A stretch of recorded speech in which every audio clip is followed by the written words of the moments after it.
Assalamualaikum warahmatullahi wabarakatuh. Bagaimana kabarnya Bapak Ibu? Semoga panjenengan semua pada hari ini dalam keadaan sehat walafiat, tak kurang suatu apapun, dan selalu dalam lindungan Allah Subhanahu wa Ta'ala dimanapun panjenengan berada. Sebelumnya saya ucapkan terima kasih kepada panjenengan karena sudah menyempatkan waktu untuk menyimak materi pada hari ini. Ya, sesuai judul yang sudah tertera, materi pada hari ini yaitu Anakku Hebat. Sebelum kita membahas jauh tentang materi pada hari ini, saya ingin meminta panjenengan untuk menyiapkan buku dan alat tulis. Bagaimana Bapak Ibu? Sudah disiapkan buku dan alat tulisnya? Oke, baik. Jika sudah, maka sesuai pernyataan di atas, dapatkah ayah dan bunda mendeskripsikan siapa mereka? Mereka di sini maksudnya adalah anak-anak panjenengan. Seperti apakah mereka, karakter mereka, lalu kebiasaan mereka, kesukaan mereka, tipe seperti apakah mereka? Tolong panjenengan deskripsikan terlebih dahulu.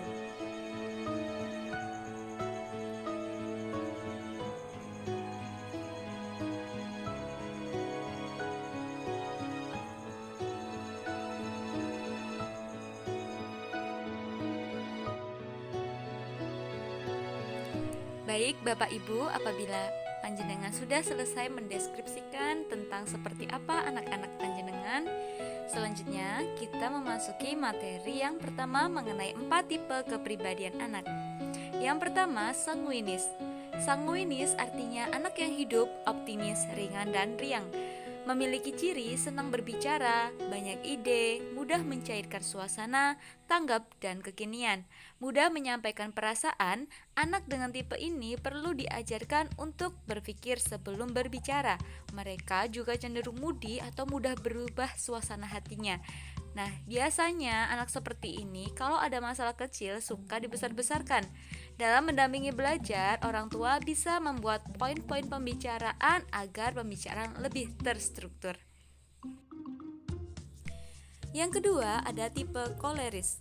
Koleris artinya anak yang cerdas, anak yang analitis atau suka menganalisa, anak yang logis, dan anak yang sangat praktis.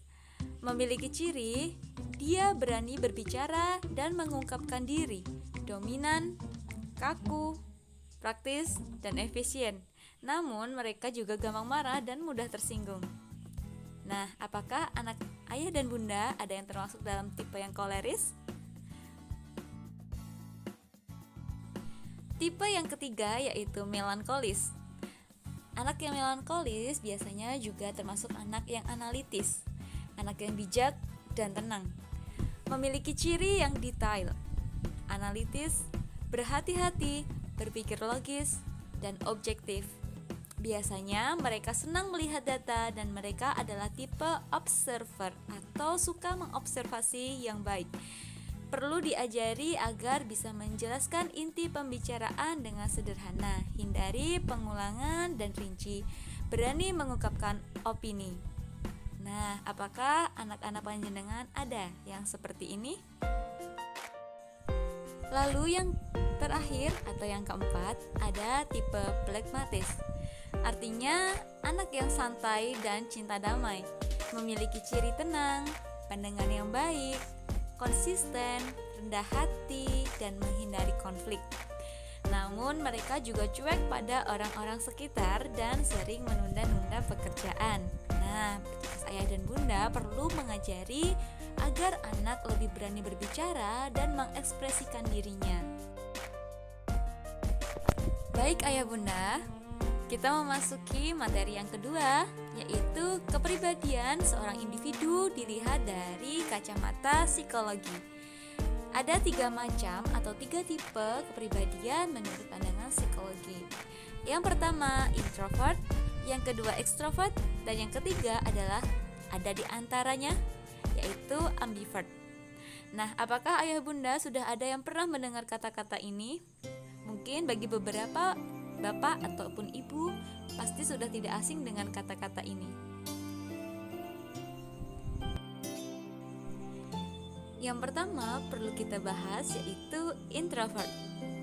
Ciri-ciri anak introvert yaitu biasanya anak ini akan mendapatkan energi. Anak ini akan lebih bersemangat ketika dia seorang diri. Dia lebih nyaman dengan kondisi yang sepi, dengan kondisi yang tenang, dengan lingkungan yang menurut dia nyaman. Dia lebih suka menghabiskan waktunya di dalam rumah atau di dalam kamar, beraktivitas dan produktif ketika sendiri. Anak ini juga lebih suka bekerja atau belajar sendiri. Nah, biasanya akan banyak berpikir sebelum memulai bicara dan cenderung lebih pendiam. Sedangkan anak ekstrovert adalah kebalikan dari anak introvert. Anak ekstrovert ini dia lebih suka menghabiskan waktunya untuk bermain bersama teman-temannya di luar. Dia akan mendapatkan semangat dan energi yang luar biasa ketika dia bisa bersosialisasi dengan lingkungan luar. Dan biasanya anak yang ekstrovert ini mudah tertekan ketika dia lebih menghabiskan waktu lebih banyak di rumah. Nah, anak ekstrovert ini juga lebih suka bekerja atau belajar dalam sebuah tim atau kelompok. Biasanya akan mengatakan apa yang ingin dia katakan langsung pada poin-poinnya. Dan anak yang ekstrovert juga cenderung lebih ceria. Nah, selain kedua tipe yang sebelumnya, ada juga anak dengan tipe yang bisa kedua-duanya. Bagaimana contohnya Bapak Ibu? Ya, anak ini dia suka kesendirian, tapi dia juga perlu untuk bersosialisasi di keramaian. Dia suka belajar ataupun bekerja sendirian, tapi dia juga tidak masalah, dia juga tidak akan keberatan jika harus belajar atau bekerja pada sebuah kelompok atau tim. Nah, anak ini bisa menjadi anak yang pendiam, bisa juga menjadi anak yang ceria. Nah, jadi biasanya anak ambivert ini dia bisa menyesuaikan tergantung dari situasi dan kondisi sesuai apa yang dia butuhkan. Ketika dia ingin sendiri, ya dia pasti akan lebih banyak melakukan kegiatan sendiri, kegiatan yang lebih banyak dilakukan di dalam rumah. Tapi ketika dia mulai jenuh di dalam rumah, ya dia juga butuh dunia luar, dia butuh bersosialisasi dan dia akan bermain bersama teman-temannya di luar, dan dia akan mendapatkan energi yang luar biasa di luar, seperti itu. Nah, Bapak Ibu, coba sekarang jenengan identifikasi anak-anak jenengan. Anak-anak jenengan ini termasuk tipe yang mana sih? Apakah lebih suka kegiatan yang dilakukan seorang diri, atau dia tipe anak yang menyukai kegiatan yang lebih banyak bersama teman-temannya di dunia luar, atau dia bisa kedua-duanya? Nah, coba sekarang panjenengan pikirkan dan renungkan sekaligus mengobservasi seperti apa tipe anak jenengan. Baik Bapak Ibu, setelah kita sebelumnya memahami dan mempelajari berbagai kepribadian dan karakter anak-anak kita, sekarang yang perlu kita pelajari selanjutnya adalah gaya belajar anak. Tahukah Bapak Ibu bahwa setiap anak itu memiliki gaya belajar yang berbeda-beda?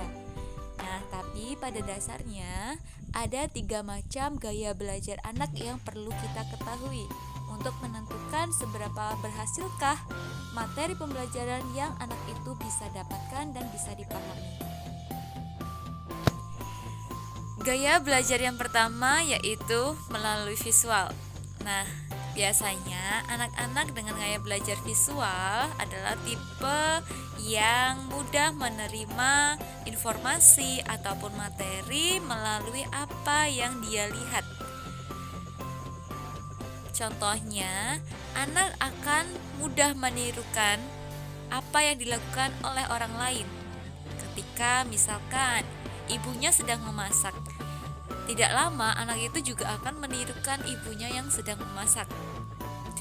Ataupun ketika ayahnya sedang mengecat tembok, nah anak itu akhirnya juga mengikuti mereka paham bagaimana cara mengecat tembok. Nah, kurang lebih seperti itu Bapak Ibu. Jadi gaya belajar visual biasanya anak-anak ini sangat tertarik dengan hal-hal yang berhubungan dengan indera penglihatannya, baik itu gambar, baik itu warna, struktur, diagram, apapun itu yang bisa menarik indera penglihatannya. Selanjutnya, gaya belajar yang kedua yaitu auditory atau melalui audio. Biasanya, anak-anak dengan tipe auditory yaitu anak yang mudah memahami materi pembelajaran melalui suara-suara yang dia dengarkan. Ciri-cirinya, anak itu suka mendengarkan musik. Dia lebih nyaman dan senang belajar ketika ada nyanyian, ada tepuk, membaca dengan suara keras, senang belajar secara berkelompok. Lalu biasanya juga tipe anak yang pandai berbicara. Nah, tentunya anak-anak seperti ini punya juga kelemahannya. Kelemahannya apa? Yaitu salah satunya biasanya anak ini mudah terbagi fokusnya ketika mendengarkan suara-suara lain. Contohnya ketika di dalam kelas, anak ini sedang fokus mendengarkan gurunya sedang menjelaskan sebuah materi gitu ya. Tetapi di lain sisi ternyata ada bunyi suara lain. Misalkan ada orang yang sedang menggergaji pohon yang suaranya sangat bising. Nah, tentunya anak itu akan mudah sekali terbagi fokusnya. Yang tadinya dia sangat berkonsentrasi mendengarkan gurunya bercerita, lalu anak itu bisa terbagi fokusnya. Seperti itu. Selanjutnya, gaya yang ketiga yaitu gaya belajar kinestik. Nah, gaya ini berbeda dari sebelumnya. Kalau visual melalui indera penglihatannya, kalau auditory melalui indera pendengarannya. Nah, kalau kinestik ini biasanya cenderung menerima informasi yang paling mudah, yaitu dengan cara melakukan gerakan tubuh. Baik itu melakukan sesuatu dengan tangan, dengan kakinya, atau dengan seluruh tubuh anggota tubuhnya. Nah, anak ini lebih suka dengan belajar seperti itu. Nah, biasanya anak-anak kinestik ini dia tipe anak yang aktif, yang sulit untuk diam di tempat gitu ya. Jadi anak ini nggak betah nih kalau suruh lama-lama duduk di dalam kelas seperti itu. Terus anak ini juga cenderung memiliki bicara yang mungkin sedikit lambat gitu ya. Lambat dalam arti bukan suatu kekurangan, melainkan ya memang dia bukan tipe anak yang suka berbicara, melainkan dia adalah tipe anak yang suka mengekspresikan apa yang dia rasakan dengan gerakan, dengan ekspresi seperti itu. Nah, Bapak Ibu, setelah panjenengan mengetahui kepribadian anak-anak jenengan, karakter anak jenengan, dan gaya belajar anak jenengan, menurut jenengan silahkan dideskripsikan. Menurut jenengan, anak-anak jenengan itu masuk kategori gaya belajar yang dengan visual, auditory, atau kinestik. Tentunya ketiganya itu tidak ada yang salah dan tidak ada yang benar. Kita sebagai orang tua hanya bisa mengidentifikasi untuk mencarikan solusi ketika anak-anak kita mengalami hambatan pada proses belajarnya. Nah, selanjutnya kita memasuki aspek perkembangan anak usia dini, di mana aspek perkembangan ini tentunya juga menjadi bahan penilaian pada di PAUD ya, tentunya di KBIT Harapan Umat. Menurut jenengan, seberapa pentingkah aspek perkembangan anak usia dini? Apakah yang akan terjadi apabila salah satu aspek perkembangannya tidak tercapai? Nah, mari Bapak Ibu kita pelajari bersama-sama. Aspek perkembangan yang pertama yaitu nilai agama dan moral. Artinya, di sini adalah cara anak dalam mengenal, menirukan, dan mencontoh berbagai aktivitas keagamaan yang dilakukan distimulasi oleh orang-orang dewasa, baik itu orang tua ataupun guru, serta sifat-sifat keagamaan yang menyertainya, seperti keyakinannya, agamanya, dan apa saja tugas-tugas dan hak dan kewajibannya. Di sini sudah ada tugas perkembangan nilai agama dan moral. Ada usia 4-5 tahun dan kelompok usia 5-6 tahun. Mulai dari mengenal Tuhan melalui agama yang dianutnya, menirukan gerakan ibadah, mengucapkan doa sebelum atau sesudah aktivitas, mengenal perilaku baik, sopan dan buruk, membiasakan diri berperilaku baik, mengucapkan salam, sopan santun kepada orang yang lebih tua, dan lain sebagainya.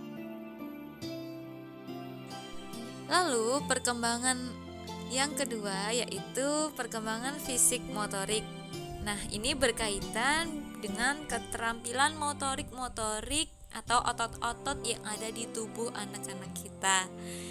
Nah, biasanya kegiatan-kegiatan yang berhubungan dengan fisik motorik itu ada dua, yaitu motorik kasar dan motorik halus.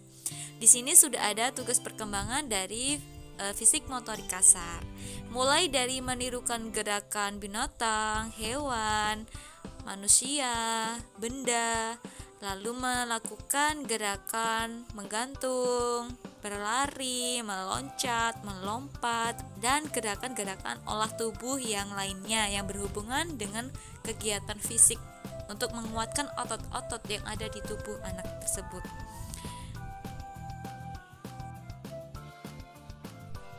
Nah, selain motorik kasar, juga ada motorik halus. Beberapa kegiatan yang berhubungan dengan motorik halus yaitu membuat garis-garis vertikal. Contohnya ketika anak itu mulai memegang pensil, anak belajar meremas, belajar menggunting, belajar menulis, mewarnai. Nah, seperti itulah contoh-contoh kegiatan yang bisa menstimulasi motorik halus. Anak bisa merasakan yang namanya halus, kasar. Anak bisa mengekspresikan diri dengan berkarya seni, dengan menggunakan berbagai media di kehidupan nyatanya. Nah, selain motorik halus dan motorik kasar, di sini juga ada yang berkenaan dengan kesehatan fisik, dari tinggi badan, berat badan, lingkar kepala. Nah, jadi tentunya perkembangan atau pertumbuhan anak-anak itu disesuaikan dengan tahapan usianya. Semisal dari usia dan antara tinggi badan atau berat badan ternyata tidak ideal, nah ayah dan bunda perlu segera mengontrolkan, mengkonsultasikan atau memeriksakan ke puskesmas atau rumah sakit terdekat, seperti itu. Aspek perkembangan bahasa yaitu berkenaan dengan pemahaman dan kemampuan anak untuk berkomunikasi dan memaksimalkan alat komunikasi yang ada di tubuhnya. Nah, alat komunikasi manusia itu kan ada banyak ya, ada mulai dari mulut, mata, dan tubuh. Nah, pengembangan kemampuan bahasa agar anak mampu mendengarkan dan berbicara, mampu membaca dan menulis, mampu mempunyai pengetahuan tentang huruf-huruf, dan lain sebagainya. Di sini ada beberapa contoh tugas perkembangan bahasa, mulai dari menyimak, menirukan, lalu memahami cerita, menyimak cerita, mengenal perbendaharaan kata. Anak itu mengerti arti, misalkan kata kotor, bersih, tinggi, pendek. Nah, seperti itu. Dan di tahap selanjutnya, anak mulai belajar keaksaraan. Biasanya anak ini mulai paham arti dari simbol-simbol, mulai paham mengenal suara-suara. Oh, ini jenis suara hewan. Ini suara apa? Ini suara benda apa? Nah, anak itu bisa mengetahui. Lalu dapat menyebutkan dan mengelompokkan gambar atau benda-benda sesuai dengan bunyinya. sesuai dengan bentuk huruf yang sama. Nah, anak mulai bisa membaca namanya, menuliskan namanya. Nah, selanjutnya tahapan yaitu mengungkapkan bahasa. Nah, di sini biasanya anak mulai bisa menceritakan, bisa bercerita ulang, dia bisa menceritakan pengalamannya, dia bisa berkomunikasi dua arah dengan lawan bicaranya. Anak itu juga bisa berargumentasi. Ya, dia bisa mengelak ini salah dan ini benar, dan tentunya masih banyak lagi hal-hal lainnya. Lalu aspek perkembangan yang keempat yaitu perkembangan sosial emosional. Cara anak ketika berinteraksi dengan temannya. Nah, interaksi di sini bisa dengan mainan, bisa dengan orang dewasa, dengan lingkungan, atau bahkan anak itu juga tidak jarang ya berbicara, berkomunikasi, dan bagaimana cara dia memperlakukan hewan, bagaimana cara dia memperlakukan tanamannya, dan lain sebagainya. Nah, artinya perkembangan sosial emosional ini adalah cara anak mengekspresikan, mengelola, mengontrol emosionalnya. Bagaimana cara dia mengekspresikan sesuai apa yang dia rasakan. Nah, di sini ada tugas perkembangan sosial emosional anak. Ya, beberapa di antaranya yaitu anak bisa menunjukkan sikap mandiri. Anak bisa menolong temannya, anak mau berbagi, bisa memaafkan, dia tahu mana ini yang benar dan salah, anak bisa mengendalikan emosinya, anak bisa mentaati aturan, anak bisa mengikuti aturan bermain yang sudah ditentukan. Nah, dia bisa mengerti bahwa ketika dia melakukan kesalahan, dia harus menerima konsekuensinya, dan tentunya masih banyak lagi lainnya. Dan yang terakhir yaitu aspek perkembangan kognitif, merupakan cara anak berpikir, melihat dunianya, dan cara anak menggunakan alat dan bahan main untuk belajar. Kognitif ini biasanya juga berhubungan dengan munculnya pertanyaan-pertanyaan pada anak, munculnya rasa ingin tahu pada anak, munculnya bagaimana pemecahan masalah yang dihadapi oleh anak, pemecahan masalah yang ringan ya, yang masuk kategori dunia anak-anak. Nah, biasanya pengembangan kemampuan kognitif membuat anak belajar memecahkan masalah, berpikir logis, berpikir simbolik, berpikir kritis, seperti itu. Adapun tugas perkembangan kognitif ya, mulai dari pengetahuan umum dan sains. Biasanya anak mulai mengenal benda berdasarkan fungsinya. Nah, biasanya di sini anak bisa membedakan mana benda yang lebih panjang, mana benda yang lebih besar, mana benda yang kecil, mana benda yang ukurannya sama, yang berbeda. Nah, seperti itu. Biasanya anak juga tertarik dengan hal-hal baru. Contohnya, ketika pencampuran warna, ada warna kuning dan biru. Ketika dicampur jadi apa ya? Nah, jadi warna hijau misalkan. Lalu anak itu mulai deh muncul pertanyaannya, kenapa ya bisa berubah jadi warna hijau? Nah, lalu dia berusaha mencoba lagi, mencampur warna lain lagi. Nah, itu juga salah satu contoh perkembangan aspek kognitif. Nah, pada tahap kognitif biasanya anak juga mulai mengenal dengan yang namanya bilangan, angka, ataupun lambang bilangan dan huruf. Mulai seperti mengetahui ini jumlahnya banyak, ini sedikit, ini jumlahnya nggak sama. Nah, ada juga ya anak itu mulai bisa menyebutkan urutan angka dari 1 sampai 10. Anak bisa mencocokkan bilangan dengan lambang bilangan. Nah, anak itu tahu ini ada jumlah apel 10. Nah, dia cari di mana angka 10-nya. Nah, dia sudah bisa mengenal itu. Dia juga bisa mengenal konsep bilangan. Artinya, dia tahu bahwa ini yang namanya berhitung. Ya, dia juga bisa mengenal lambang bilangan, bisa mengenal lambang huruf, dan tentunya bisa masih banyak lagi yang lain. Nah, Bapak Bapak Ibu, alhamdulillahirrahmanirrahim. Tidak terasa ternyata materi pada hari ini sudah selesai. Ada 4 materi, yaitu 4 tipe kepribadian anak, kepribadian dari kacamata psikologi, gaya belajar anak, dan yang terakhir adalah aspek perkembangan anak usia dini. Nah, apabila ada kebingungan atau ada yang belum jelas, silahkan Bapak Ibu bisa bertanya, bisa mengirimkan voice note atau catatan atau tulisan, atau bisa langsung melalui WhatsApp group. Di sini ada quotes, ada kalimat penutup ya yang sangat tepat sekali menurut saya, dan saya dapatkan dari salah satu publik juga. Mendidik bukanlah sebuah perlombaan untuk mencari yang tercepat dalam membaca, menulis, dan berhitung.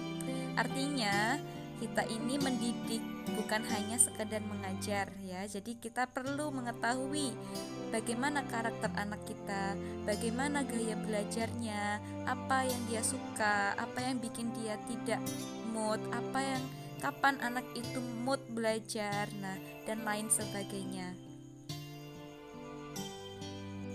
Dan satu lagi quotes untuk penutup ini dari saya, yaitu setiap anak itu terlahir cerdas dan setiap anak itu hebat berdasarkan versi terbaik dari diri mereka sendiri. Maka dari itu Bapak Ibu, mari kita sama-sama belajar dan saling memahami. Kita berikan pemahaman kepada anak bahwa sekolah itu tidak hanya sekedar untuk pintar baca, tulis, dan berhitung, melainkan sekolah juga tempat pendidikan, artinya pendidikan berkarakter jauh lebih utama. Saya percaya bahwa setiap anak itu terlahir cerdas dan pintar sesuai pada bidangnya masing-masing, sesuai apa yang mereka minati dan sukai. Baik Bapak Ibu, sekian yang dapat saya sampaikan. Apabila ada salah kata dan kurang berkenan di hati jenengan, saya mohon maaf yang sebesar-besarnya.